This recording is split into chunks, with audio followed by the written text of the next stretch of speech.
അട്ടപ്പാടിയിലെ മലഞ്ചരക്ക് വിൽപ്പന കേന്ദ്രത്തിൽ നിന്നും കുരുമുളകും കാപ്പിക്കുരുവും മോഷ്ടിച്ചു കടത്തിയ പ്രതികൾ പിടിയിൽ. കൽക്കണ്ടി KJ ട്രേഡേഴ്സ് എന്ന സ്ഥാപനത്തിൽ നിന്നും 120 കിലോ കുരുമുളക്, 250 കിലോ കാപ്പിക്കുരു എന്നിവ മോഷ്ടിച്ച കേസിലെ പ്രതികളാണ് പിടിയിലായത്.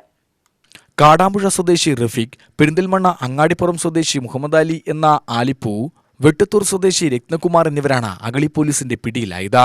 സ്ഥാപനത്തിന്റെ പൂട്ടുപൊളിച്ച സാധനങ്ങൾ ഇന്നോവ കാറിൽ കയറ്റുന്നത് അടുത്ത കടയിലെ CCTVയിൽ പതിഞ്ഞിരുന്നു.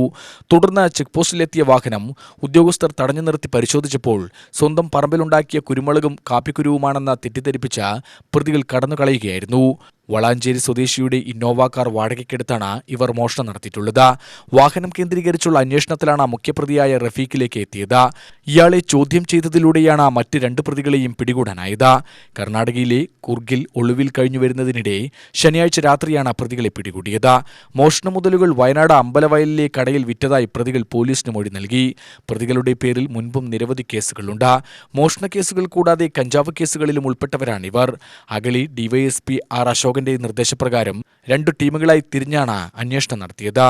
UTV news, Palakkad.